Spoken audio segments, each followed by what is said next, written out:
Welcome to Now It's Legal podcast, where we not only talk about NCAA and the NIL, but we talk to people who are entrepreneurs, who take a risk on themselves. And here today, we have Jamie's story. Are you originally from Los Angeles? I'm not. I grew up in New Jersey and I lived in Brooklyn for about 18 years and then moved out here about 15 years ago. So you grew up in New York. What's it like growing up in New York?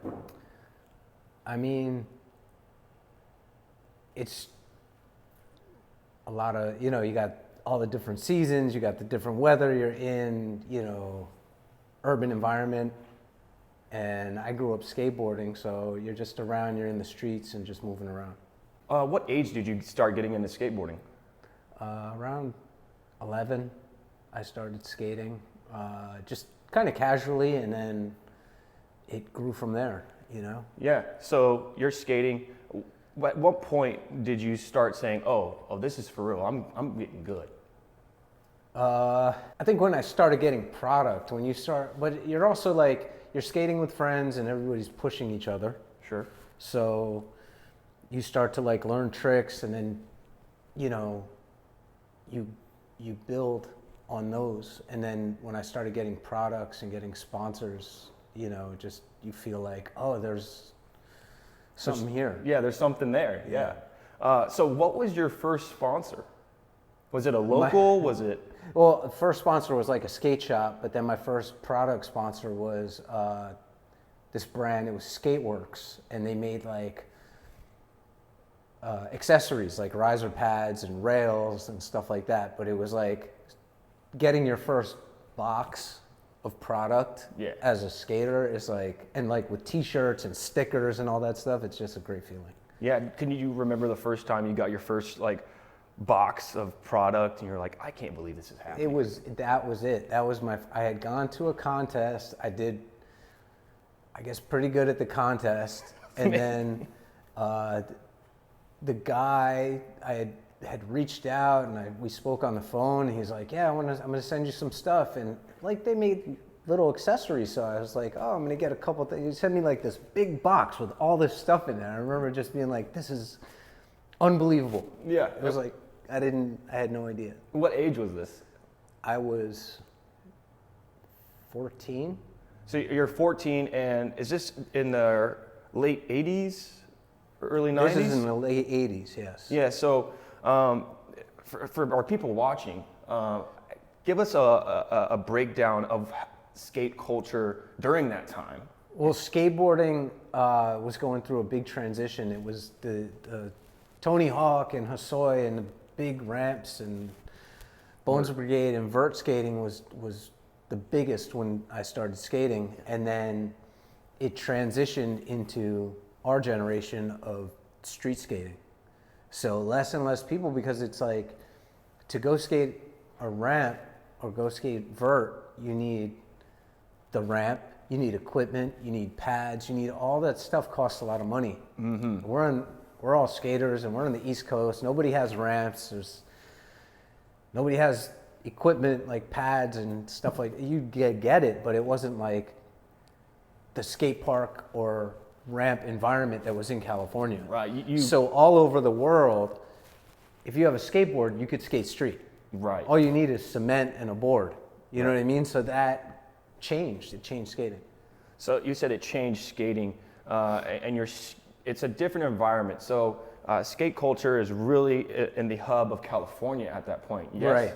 So, and to skate a ramp, to skate vert, you have to go to a specific destination to get that. Correct. And like you said. And back then, just to yeah.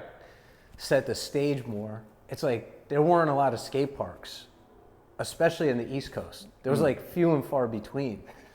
And we're in New York, which is like, you got to think, it's just all cement, marble. It's like a skateboarding dream. Right. You know what I mean? And that's where we are. So we're just skating in our environment. Yeah. Do you have a favorite spot that you used to skate like as a kid up in the East? Mean, the original greatest spot is the Brooklyn Banks, which is in New York. It's at the base of the Brooklyn Bridge. It was a park. It was just like, that was like our meeting hub when we were young. I remember when we were young, when I first came there, the very first time, it's like seeing an oasis. It was crazy. Yeah. So you start getting sponsors, you're getting product. How do you get to the point where you're skating for Zoo York, which was an up and coming brand at the time? Right. So, yeah, you're skateboarding, we're all skateboarding, and we're all, you know, getting better and better and better, I suppose. And then we started to get different sponsors, and then Zoo York had started, and we were part of the original team. It was around the time movie Kids had come out, and we were all part of that as well. It was about us as like a kind of the core of what it is a day in the life of us in New York. Right. If you see the film, there's a scene like in the middle of the movie where there's like a fight. Right. And all the kids that are in that scene, that's all of us. And so you're skating for Zoo York. Things are going off well. Is there any competitions that you're winning? You know, is there any stories that you have while you're skating for Zoo York that kind of stick out to you? Well, it was all just, we're all skating. We're all a part of, you know, Supreme had opened. Mm-hmm. Zoo is there. More people are, street skating is the biggest thing, is taking over skateboarding. So we would go to San Francisco. The dudes from San Francisco would come to New York and LA, and it's like a Philly. So it was like this network of all of us. We weren't necessarily as concerned about competitions as we were with filming or getting photos. Contests were kind of like, I don't want to say looked down upon, but it definitely was more about how well you skated would speak more than how you did in a contest. Right. Okay, so it's all about getting that footage, that photo, that film out. So is there a movie or a skate film that made its debut that really kind of put you on top? Yeah, or? no, I wasn't necessarily saying I was on top, but I was blessed to be able to skate and turn pro and have great sponsors and be a part of all that. Yeah.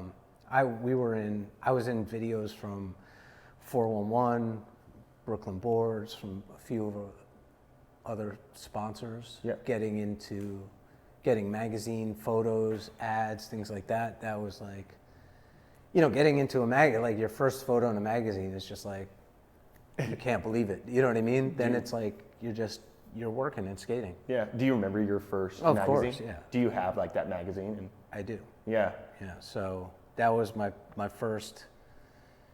Getting your first photo is just like The world. the best feeling. You know what I mean? Yeah.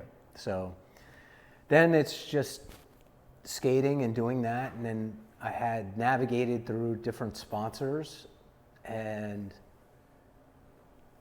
when I was filming for a video. I had grew up drawing and doing graffiti and stuff like that. And I had kind of wanted to do the design for my boards, and we had ideas for like t-shirts and things like that. And I'm filming for a video, and I ended up breaking my foot.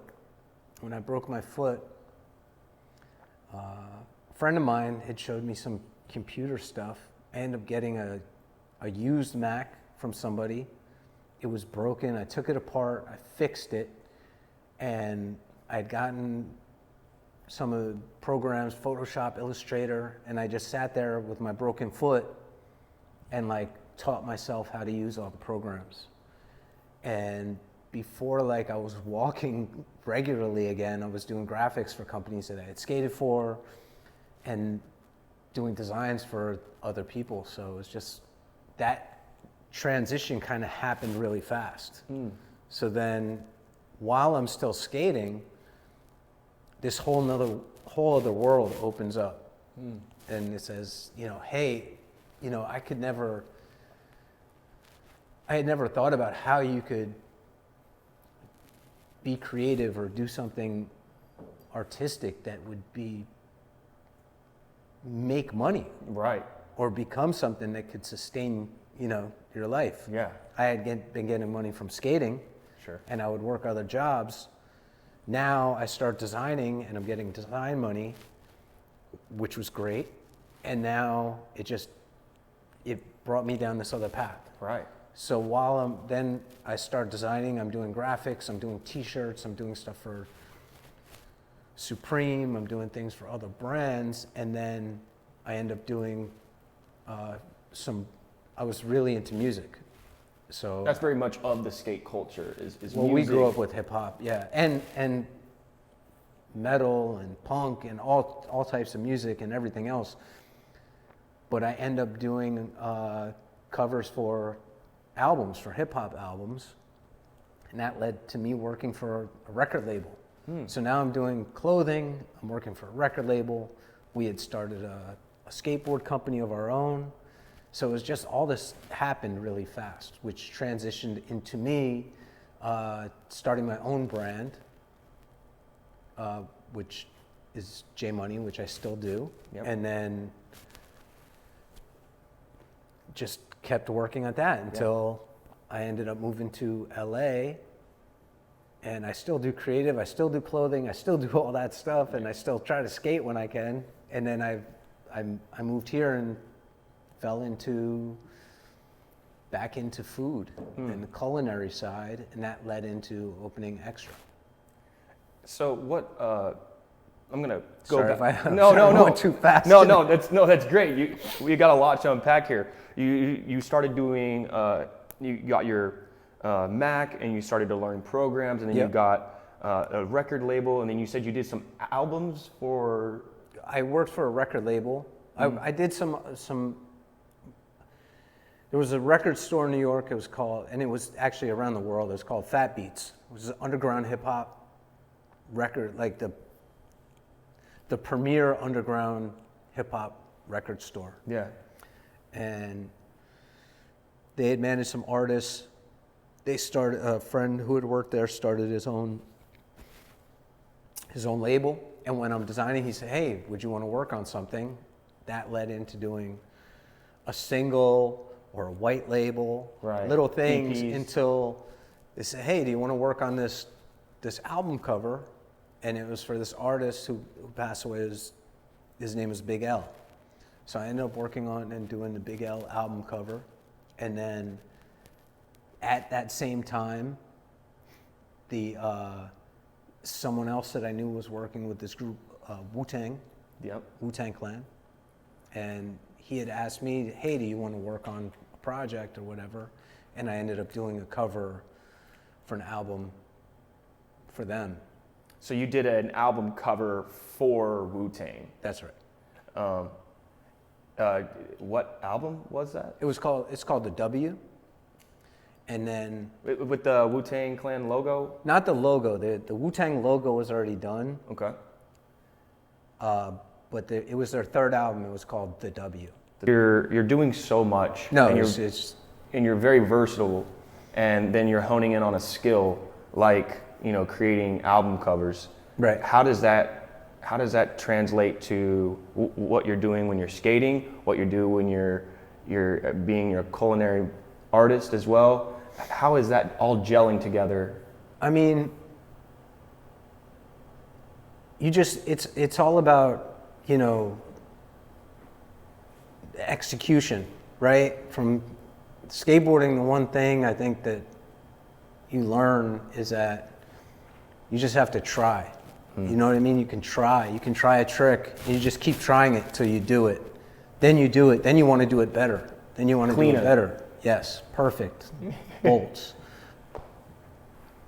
It's the same almost in everything in life. You know what I mean? So when I started doing, hey, I want to take this and put this on a t-shirt. Okay, this looks cool. Maybe I could do it better. Right. And it's all those That those steps. rough draft, final. And it's also I think just saying that to try it. You know what I mean? Yeah. What about? Don't be scared of trying it. Yeah. If someone said, hey, do you want to work on this album cover? I'd be like, yes. And what if I did this album cover and I was like, that's terrible. Go back to what you were doing over there. Because that happens. You know what I mean? Yeah. You're not going to, it's not always going to be success. Yeah. So I just try. And if it works, amazing. Yeah. But it's hard, like I guess one of my own worst critics. So I'll do something and be like, maybe I could do it better. How can I make this better? Yeah. You know? So To go back also, I could never imagine being in a position where I was working on, I'm a huge, like, especially Wu-Tang, I was a huge Wu-Tang fan, knowing who they were before they really even got popular. Then to see that, and then to be able to get in the door to be able to say, hey, I'm showing you something I created. You guys create stuff, I love what you create. Here's something I created, for them to reciprocate and use it was just like crazy feeling. So that's like a full circle moment for you. Yes. You know, consuming other people's art and then them accepting yours. Right. What do you have to say to the viewers out there who are fearful of failure? Oh yeah, well you can't, I mean, if you're not scared to try something, like, then you have to just try it. You know what I mean? Yes. The fear, getting over that fear. That's what I'm talking about. It's the fear of, what is the fear? The fear is of the rejection, right? So just accept that rejection is going to be the fate and just try. Right. You know what I mean? Because then if you accept the worst, it's like, you know, Yeah. it's like going to, I don't know. Yeah. But yeah, it's just think of what's going to be the worst case scenario if you try, right? Right. And accept that as what's going to happen. So then there's no. Then it's like, if you accept that you're going to lose and then you win, it's like boom. But if you accept that you're going to lose and you lose, it's like boom, back to the drawing board. Let's try it again. Yeah. Because it's just like you would when you were skating. Exactly. Yes. So I think that a lot of this has to do with your relentless approach to things, and you know, failing. I'm sure there is more, you know, tape of skateboarders falling than them landing. 100%. Well, no, not all skaters, but yes, predominantly, and that's what, like, a skater. Not everyone who skates is a skater. All these, and it's that's where skateboarding is similar to so many other sports. Not everyone has the drive to keep going. Right. And to lose and get up again. Boxers, they lose, they get knocked out, they get up, they go again. Basketball players, they get blocked. Yeah. They get cut off, they get crossed Next over. play. You know what I mean? It's like you got to figure out, oh wait, how do I not have that happen next time? Right. Or what have you? You know what I mean? Yeah. So it's just I think the perseverance and just trying, and then take those experiences where you did it and apply it to something else. Absolutely. So Jamie, tell me when you started skating for Supreme. Well, so we're skating, we're all, like, a group of us, we're all friends and we all skate. And Supreme at the time is a very new brand at this time. Well, what happened was all the skate shops, you got to remember the core of Supreme is a skate shop. Exactly. So all the skate shops in New York had gone out of business pretty much. And that's when Supreme opened, and it kind of became our, like, hub, our, like, hangout. You know what I mean? That's where we'd go. That's where we'd set up our boards. That's where we'd go, you know, meet up and then go skate the banks, or go meet up at the end of the day and then go skate in Midtown, or go out to bars or clubs or listen to music or Yeah. do whatever we were doing. But it was more, Supreme was more of a family than like What people know it as now. Like we looked at it as more of us than it was like a sponsor. You know what I mean? Got it. It was just like it's like my friends, we all worked there, we were a part of it. You know what I mean? It was like, it was a unique time. Absolutely. And so it wasn't, so just to backpedal a little bit, it was more like, because we were there in the very beginning, it was like we wanted to represent what the brand is more. And and because it was like, I think in the East Coast, we didn't really have, like skateboarding mostly revolved around California. absolutely. So whenever something that came from where we were from, we would Latch on. be excited about that. You know what I mean? It's like, I don't say it's like a East Coast, I won't even say East Coast, it could be wherever you're from. It's like the pride of having something that's where you're from. Right. You know what I mean? So it's this like, was made in Philly. This was made in Brooklyn. This was made in Montana, Utah. Right. You know, you gravitate towards that because that's your roots. and that's the people who skate, or not even skate, it could be, like I said, anything. Again, like I always bring it back to like basketball or something like that. If you grow up playing basketball and you're in a town, the local sports shop is going to be the shop that's going to give you, you know, your equipment at like a good rate or whatever, because they're supporting like the local teams, or they're making the jerseys for the team and all that, and it becomes like, that's my hometown. You know what I mean? Yeah, the sports shop. You're right. You know what I right. mean? Yeah. This is before Nike is giving you stuff, or Reebok or whatever else. Right. But it's the same kind of trajectory as skateboarding. Right. So when people look now and they say, oh, like for you, like when we were skating, we could never think in 20-something years, I'm going to be talking to someone who, you were born in 96? 98. 98, right? So this is after, you're born after Zoo started, all this stuff started, right? You would never think that you would even know. Zoo York could have started and gone out of business and been like another East Coast company that like had a little traction and then was gone, right? Supreme was a skate shop. You could never in a million years say, in 25 years, everyone's going to know the name. Right. Or even you knowing Zoo York, or I even say this, and it's like, wu-tang is like a name that like Household. withstood the test of time. You know what I mean? I don't think you could name 5 wu-tang members. Nah. Maybe one? Didn't you name one in the beginning? No. So, so no, I can't. But that's I would definitely know their songs. But you know Wu-Tang, and you probably know some songs, and you probably know Biggie, and you probably know Tupac. Sure. But probably not much after that, right? From back then. Right. So it's like with skating, when we were there, we skated for other companies, we skated for other brands and things that we were like just as diehard about. But they didn't make it. But they didn't make it. It all has, you don't know.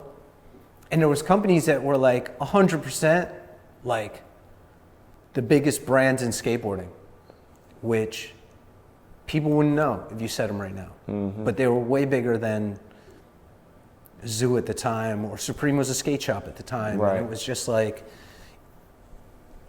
that's what I mean. Like even us, from where we came from, we might as well have been on the moon skating.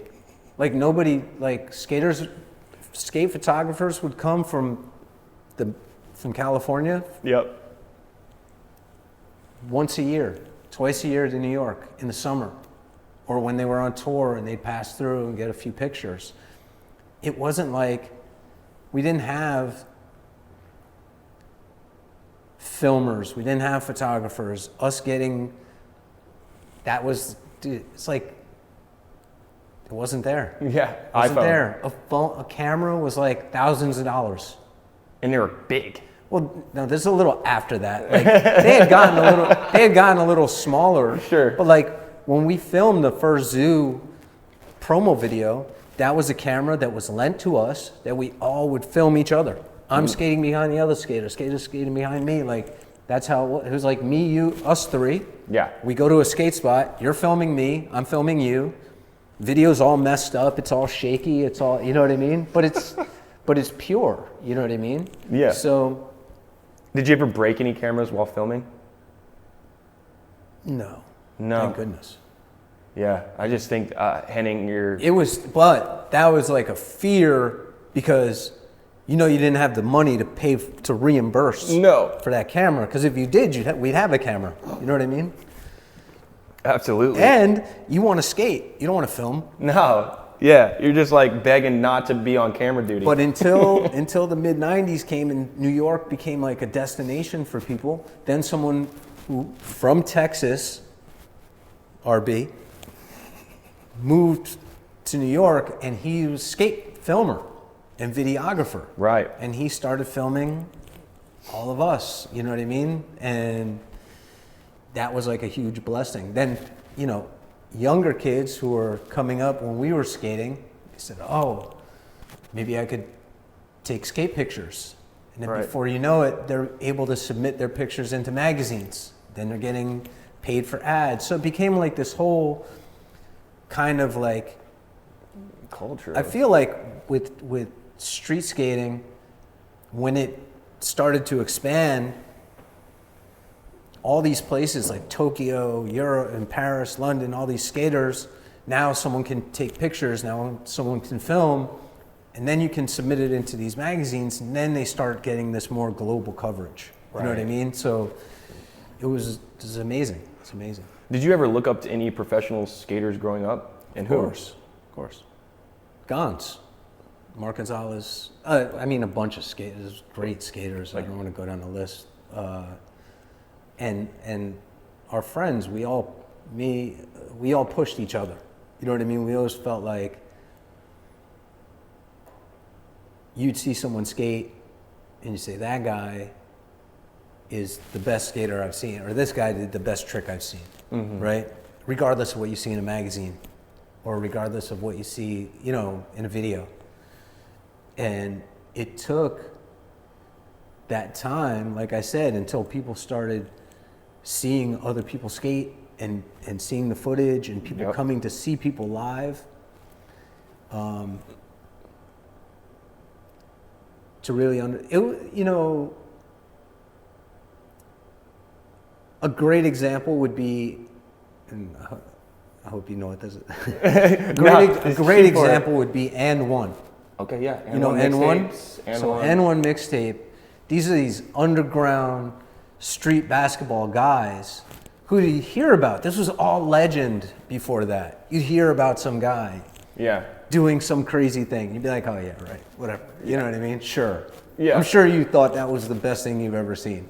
Then N1 videos come out and people are like, okay. Yeah, that's pretty He sick. really has the craziest handles I've ever seen. You know what I Yeah. mean? Now, are these NBA players? No, not necessarily. But it all, like, you had some friends or some people we knew would be like, that guy does this trick better than anybody. Right. And until people really saw it, then even the best of the best would be like, that's true. You know what I mean? Yeah. So let's transition into your brand that you created. And what's the name of the brand? well, it's my name. It's my initials. It's JS, Jamie Story. But it's a $sign with a J, so it's a JS, but it's J Money. J Money. So you started that at what age? Do math.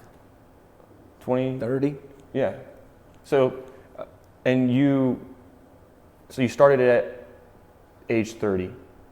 and then you have artistic ability, and you're putting all of the graphics on yourself. Walk me through that process on how you were able to build up the rapport and really envision your products on the shelves. I'd been designing for a few years, and I just felt like I had a lot of ideas, a lot of creative, and I was like, I needed like an outlet. I felt like an outlet, and so I put together basically what you would do back then is you'd make it's still same kind of thing. You make like a line sheet, like a lookbook. Yep. So lay out, a few t-shirts, a few hoodies, a few hats, kind of the same kind of formula of other brands. And then friends of mine had stores. This is the earlier years of streetwear, so the exclusivity was more important. So I sold to one store in San Francisco, one store in LA, one store in Chicago, a friend's store in New York, and then a few stores in Japan, and just built the brand. Just started, I sold the first season, then said, I have to make the next season. And you make a few more products, and then you just gradually grow. And then it was like you do, again, early streetwear, you would do like collaborations. So you collaborate with another brand, and you guys work together on a design or what you're going to design. Say, hey, let's do this collaboration. Let's do a t-shirt, or let's do a hat, or let's do whatever it was. So doing all those things and being able to collaborate with, friends of ours and work with other brands. We got to work with, anyone from Adidas to Sprint. We did actually, it's really back in the day, but we did, a few of us, all of our brands together, we had like a little, a group, and Retail Mafia, and we did a collaboration with Sprint. But not Sprint, with Boost Mobile. Boost? Yeah. And we did phones. We did collaboration phones.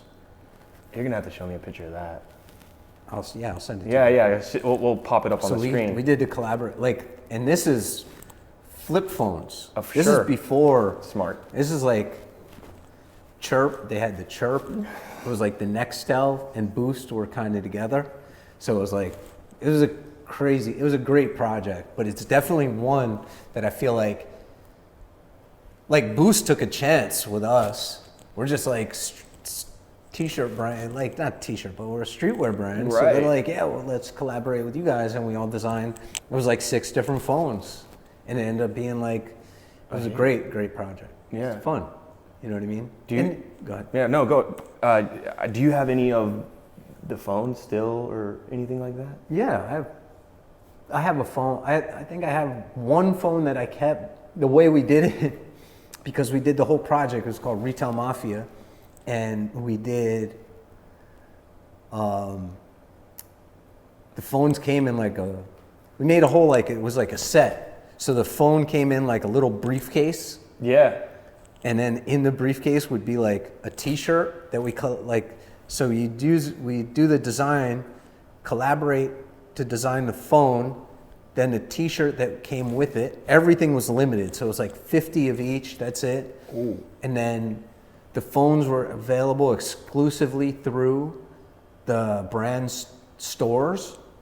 I didn't have a store, so I sold it exclusively through my website, which back then it was like online sale was not really there yet. Yeah. You know what I mean? People just weren't comfortable buying off the so internet. I had to learn how to code, how to build a shopping cart into my website. Whoa. So it was fun. And then the crazy thing is, you don't think about it now, but the phone came with our own. It had to be so antiquated, but it was so tech back then. It came with the phone came with a plug-in because BlackBerry was popping. Yeah. It came with a plug-in little keyboard. Right. right? And then it came with the earpiece. Uh-oh. Came with the charger, all that stuff. Then it came with it came with our own screensavers and ringtones in the phone. And what year is this? This is 2019. No, I'm just kidding. This is probably 2006. 2006. Yeah. Okay. 2006, 2007. Yeah. So these are the Razors, possibly the Razor. It was phone. before no, it was around the same time as the Razor, but it was a boost phone. Yeah. So it had like the Nextel connection. Yeah. And we were all super excited because we're all chirping each other and you that's a collaboration that you're like, yeah, not in a million years I think we'd be doing this, right? Insane.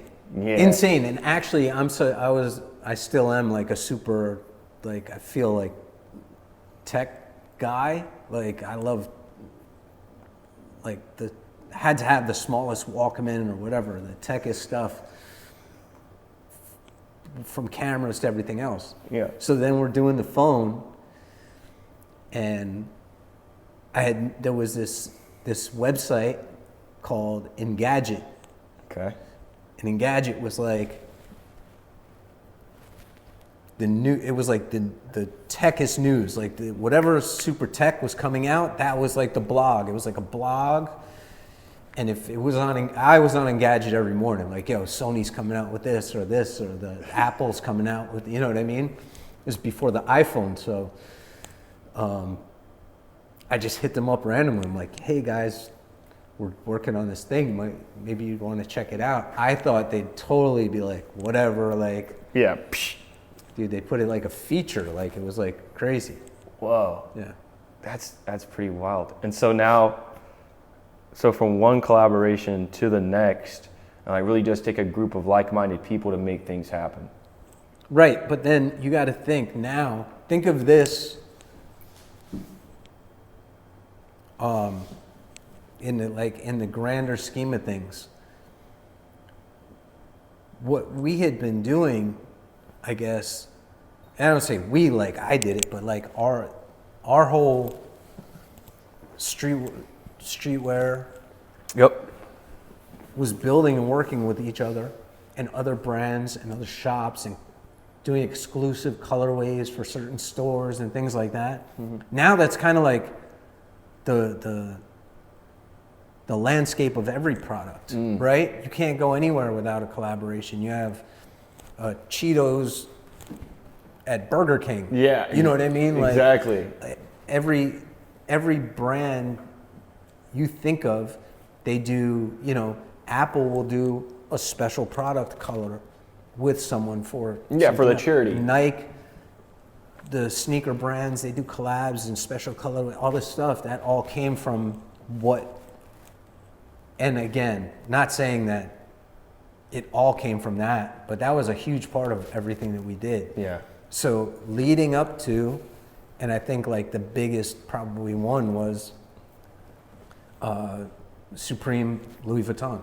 Yeah, that was a hit. And that was like, that really changed, I think, a lot of the landscape for a lot of people. You know what I mean? For fashion, for streetwear, and it almost made everything, like, I feel more tangible to a lot of people. They say, oh, you know what I mean? Then, do you know Dapper Dan? Dapper Dan? Yeah. Sure. No, you don't. I don't know Dapper Dan. It sounds familiar. So Dapper Dan was famous, like, clothing maker, stylist, creative from New York.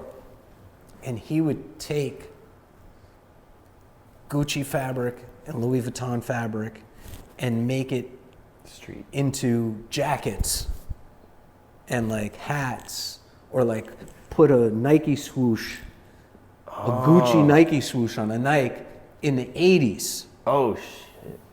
And it would be on hip hop album covers, and the rappers who would have like a Louis Vuitton jacket, because Louis Vuitton didn't make jackets like that. Yeah, but you know what I mean? Wanted it, yeah. So, and it was like underground, and it was like street, and it was New York, and he did all this special stuff for all these crazy artists and people. But after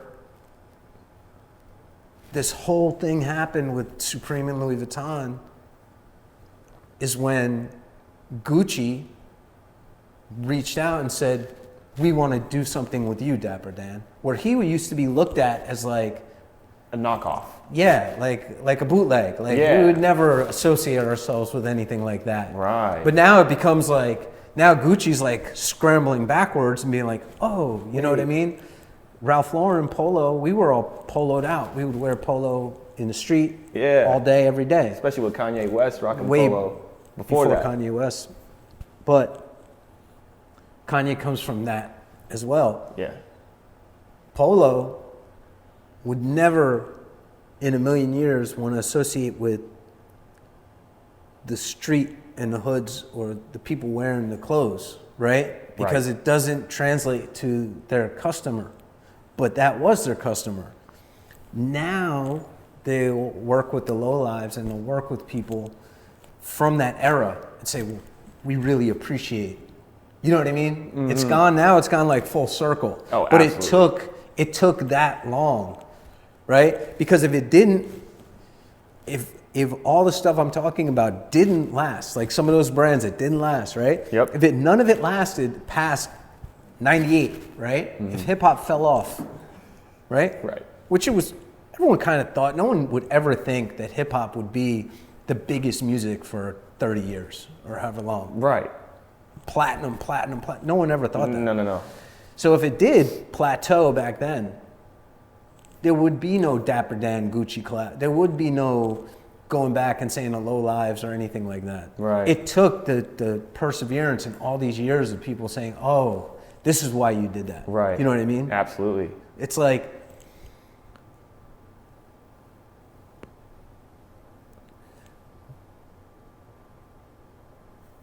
this sneaker came out in 88. when I was 14 years old. Yep. 15 years old, right? You could like, we saw this sneaker changed the game. Mm-hmm. Elephant but print. you would never think, be like, in 30 years that sneaker's still gonna be that. But not saying this is it, but it's one of the its. Well, it's an original colorway.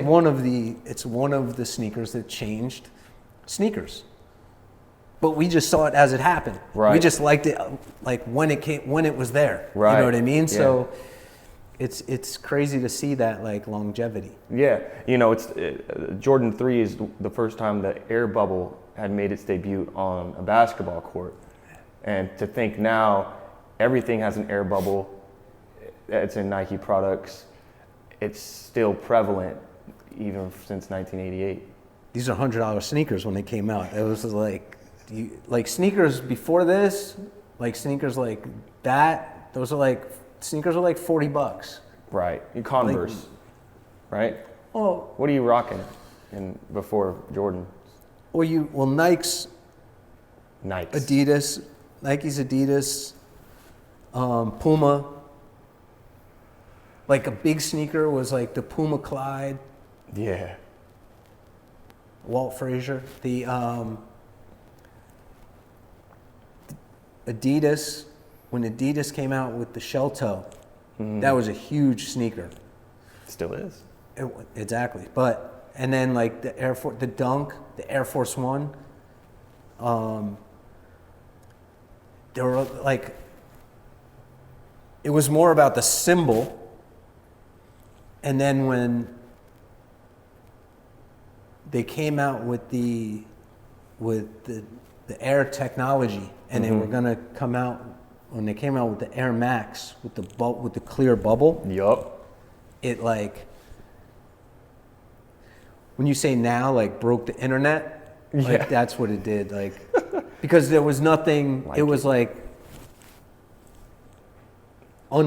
walking on air. Yeah. Walking on air, Air Jordan. The whole. And it was symbolism. before. It was like, and Jordan had come out, and Jordan was like, nothing else at the time. he was dunking, he did a different game, and he's going to be the next guy coming. And his sneaker was booming. like, when the Air Jordan 1 came out, it was so similar to like Dunks. It did okay. They ended up going on sale. We were skating. We would skate in Jordan 1s because they would be on. We would skate in basketball sneakers because we didn't want to skate, especially in New York. You're not skating. We don't wear. Didn't wear Vans or skate shoes because it didn't fit in our environment. It was cold. And they were expensive for what they were. We would go to Marshall's, or we would go to like get sneakers on sale and skate in Adidas Instincts and high tops and court forces, and those were our sneakers. You know what I mean? Yep. And it's just because you don't want to be walking around wearing some crazy sneaker. And it's like people want to make this like picture of, we didn't skate in Converse All-Stars because Converse All-Stars are going to last about 10 minutes and they're going to have a hole in it because it's canvas. Right. You know what I mean? A sneaker, like a basketball sneaker, has this rubber and it has a toe protection. It has all this different layers. And it's like still a street sneaker. It's fashionable. You know what I mean? Yeah. So crazy. I went so far off the No, path. no, that's perfect. No, you know, sneaker culture has crept its way into every nook and cranny. You know, going from streetwear, you know, even basketball shoes. Like this is a basketball. I'm glad you brought up the air bubble situation because I had gotten myself getting sneakers was like a huge. It was like you got sneakers for like school, and then or you just like be in the struggle. So we had gone to. Our vacation was to go camping in Vermont. So we went camping in Vermont, and on our way back down home, we passed Nike Outlet. Nike Outlet was about this big. It was like this big, like a little. It was and it's in Vermont, and it was like a little log cabin. Right? Nike wasn't that big yet. Nike was still like a runner company. It was running, but they had Jordan had been out, and they had the Nike Cortez? commercial. No, they had the Cortez, but we didn't really wear Cortez that much in the East Coast. But they had the sneaker for the Revolution that the Air was coming out. But back then, there was no internet. There was no, you'd see something like in a magazine or you'd hear about it. I used to be and my friends, we used to be at our local sports shop. Yeah. And they'd show us the Nike book.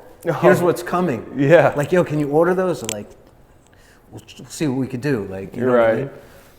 And I go in the outlet and it had the Air Max 1 with the air bubble. Red.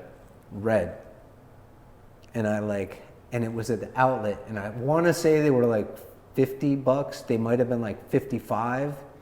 Yeah. But I remember like just pleading, like I need that. Like, you don't understand. Like, and I said, I won't ask for anything ever. And I got the sneakers. I had the Air Maxes, the first. And I remember coming into school that first day of school. When you come in, people looking. it's like they saw that. You see that air bubble. It was just like It's over with. they were white. Those shits got dogged quick. They didn't last long.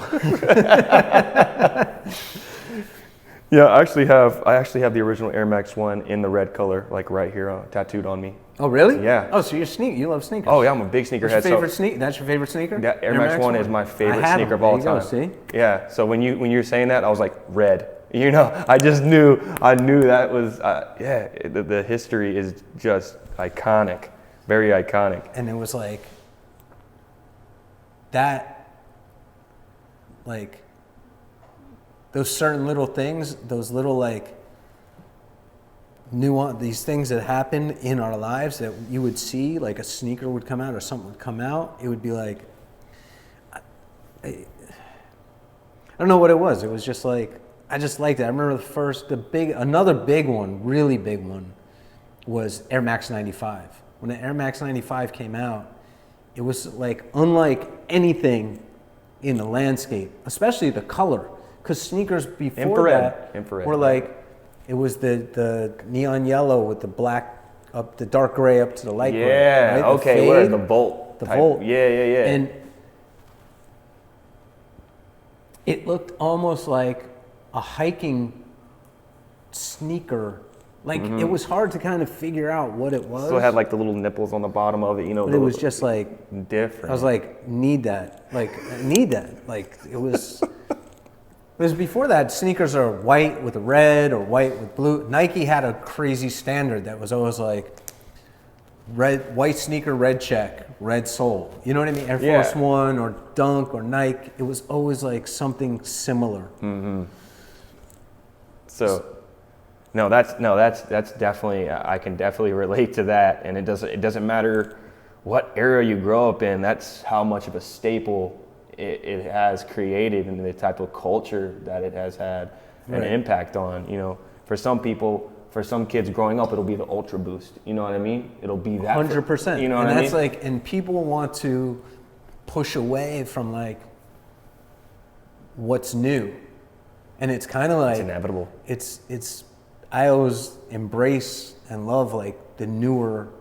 You know, I'll either have something like this or I'll have the newest LeBrons. Sure. You know what I mean? Absolutely. What made me love this was when it was new, right? That's what made nostalgia. this so. Now it's still great, but I know that I won't. It might be someone else now, but I won't go there. But at the time when Jordan was Jordan, Nike's using the best, most advanced tech that's in his sneaker. Absolutely. So that was LeBron. Yeah. LeBron's getting the best of the best. His sneaker is like cold. The pinnacle of Nike tech. Right. You know what I mean? Absolutely. You know, I don't know. Kobe Bryant. Now it's going to be Wemby, right? Yeah. Wemby's going to have. We hope. I hope so. We hope. Victor Wembanyama. Hope for Wemby. Yeah. But yes, so that's how it goes. You know, you know how it is. It's like the circle just keeps. But it's like innovation. It's always that new. For me, I always like the new tech. What's going to be the next? You know what I mean? For sure. Yeah. There's going to be kids who grew up on something. I mean, Flywire. I mean, you got self-lacing shoes now. Right. I mean, it's absolutely. So what was your first sneaker? My first sneaker that made you say, like, I need that. But sneakers were kind of like in culture as you grew up. Yeah. The first sneaker that made me say, I need that, it probably was the Air Max 95 infrared. They kind of look pink. Yep. I just thought that was so cool. Yeah, that's when I was like, I gotta have. Whenever I used to play basketball a lot, I was always getting like the brand new Jordan that came out, the Superflies or whatever they have now. A big Kobe collector. I was like one of the largest Kobe collectors forever. Sick. So the technology in them is always kind of. I would show you some. I don't have them here. They're in my storage. What do you got? What would you show me? I have Kobe's. I think it's called the Crazy One, the Adidas. Crazy 8s. Yeah. The first ones. They look like a toaster. I got They look good. like. They look good. Not the first. There's the first one that was bad. This was the second one. The first one was bad, man. This is the second one, but it's white with the black with the yellow. This is from. He's number 8. I want to say this is like 2000. Yeah. The original. Yeah, for sure. And back then, no one. I don't care who you are. No one was messing with those sneakers. Sorry. That's we all true. love, No, we it's all, so and true. we're from New York. That's accurate. We all gave Kobe our utmost respect. You know what I mean? But no one was wearing that sneaker. Yeah. You know what I mean? That's- But you look back at it now, it's not that bad. You know what I Right. mean? It was just a little. At that time, It was a little too much at the time. Yeah. And Adidas and basketball wasn't like it wasn't hitting. Nike had that in a chokehold. You know what I mean? For sure. These other sneakers that would come out, they just didn't check. You know what I mean? No pun intended. They didn't. Yeah. They didn't check that. They did not check the box. So Jamie, what made you want to start Extra? We're in the back right now, but up front there's a restaurant. It's yours. Right. So Tell the whole concept of Extra is it's a cafe, market, gallery. So we have the food component, Vegan. then we have everything is plant-based, and then we have the market area, and then we have gallery, which we're in now. In each of those, we can work and collaborate with different artists, friends, chefs, etc., and create special products, offer different products, and try to make it fun, like a cultural kind of little hub. Right. So everything's plant-based. Is there a reason why you chose to go plant-based? Well, everything that we sell we try to replicate its counterpart 100%. So I was vegan and vegetarian for like 14 years, and in that time, I always felt like, why doesn't this exist? Why can't I get a burger? Why can't I get chili cheese fries that taste like the real thing? You know what I mean? It's always, when you're eating something vegan or plant-based, a lot of times you're compromising. You'd be like, oh, this is great. This is just like a hot dog. Yeah. But it's not. It's not. Yeah. Right? Yeah, because when I came in here, I didn't even know it was plant-based. And frankly, you didn't tell me. But I mean, you can see it on the sign. But I bit into it, and I was about 4 or 5 bites in, and Anthony was like, "You know that's plant-based, right?" I was like, "Oh." And that happened, and that happens a lot. And it's like, it's a really good feeling to be able to do that. And it's not that, I feel like if you came in and I said, this is plant-based, your brain is automatically gonna go down a hallway, right? Right. You might be like, you're automatically gonna be like, well, you're gonna hesitate. Yeah. And I feel like that's one of the bigger problems it's not a problem, but it's just, It's a barrier. People put up a wall and they're not gonna try something, just like the people with the fear of trying something new. Absolutely. So it's so I grew up working in food and kitchens, and when I moved out to LA and had my son, my What's his name? it's Benjamin. Benjamin.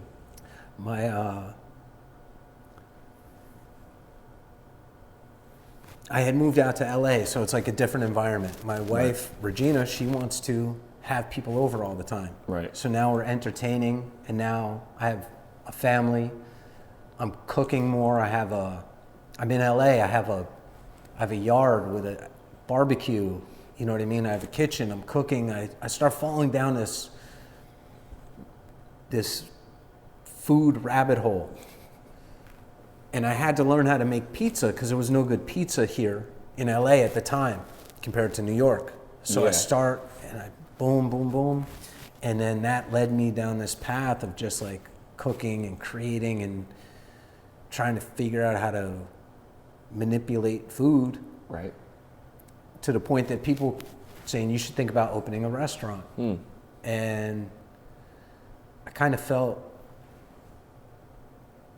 I didn't want to open a restaurant because if you open a restaurant, you're never going to see me again. It's like, it's a huge, like, so when we saw this place, kind of felt like the perfect kind of place to merge all these worlds together. I could still be me, I could still do my brand, and then I could offer something new to people that was always like I don't say like a dream, but it was like always like an idea I had. It's very unique. To be able to do something like this, and to be, again, not to take that step. It was a little scary, you know what I mean, to be honest. If I gave you that sandwich, right, and you took a bite, you're like, that tastes weird. And you'll be like, well, what is it? And be like, well, I put so-and-so, this weird ingredient in it. Yeah. You're gonna be like, oh yeah, well, I don't like that. Food is like close to your heart. So it has to be good. So you have to, that was, so when I said, hey, this is what I wanna do. Yeah. I knew that the burger had to taste like a burger. I knew it couldn't be a veggie burger. Ooh. No offense. Yeah. No. So like we worked on the burger for like a year. The only people who ate the burger was me and Benjamin, because he was 11. He's going to tell you the truth. Exactly. He's going to eat it, and he's going to say, you know, we went through a lot of trial and error where it was like, oh, it's good, but it's a little chewy, or it's a little rubbery, or right, it's dry, or this one tastes like bread, or you know what I mean? Right. So it's like, it was scary. And then to make food, when I have people over at my house and they're like, wow, this is delicious, this is great. Oh, Jamie, you made this spaghetti, or whatever it is, right? Is different than me making a burger out there for someone who came in off the street, never saw me in my life, and is like, sits down and eats the burger, and they're like, this is great. Or like, I can't believe this is vegan or plant-based. Yeah. You know what I mean? That's like that pays the dividend of it feels crazy. So it takes work. It takes time. Absolutely. You know what I mean? So yeah. So you get ultimate satisfaction from people from the outside. Well, it's not ultimate satisfaction. It was just like, it was scary in the beginning. Right. When you got to say, hey, this is what I'm going to do. Because I knew I could make t-shirts, or or hats, or clothing, or design. I knew I could do, you know, all these things. So then, you know, going through having friends taste it, and then getting other people to come in. When you get someone like the people who are food people, foodies, then it's like, okay. Yeah. Then you're like, oh, okay. Oh, I actually made a good product. And, right. So that's so now it's just keep growing, keep expanding, make different food, and just have fun. You know what I mean? Yeah. Make it as good as we can. Yeah. So Jamie, I think it's time for us to go check out what you got brewing back there. Or do we have some time for that? Sure.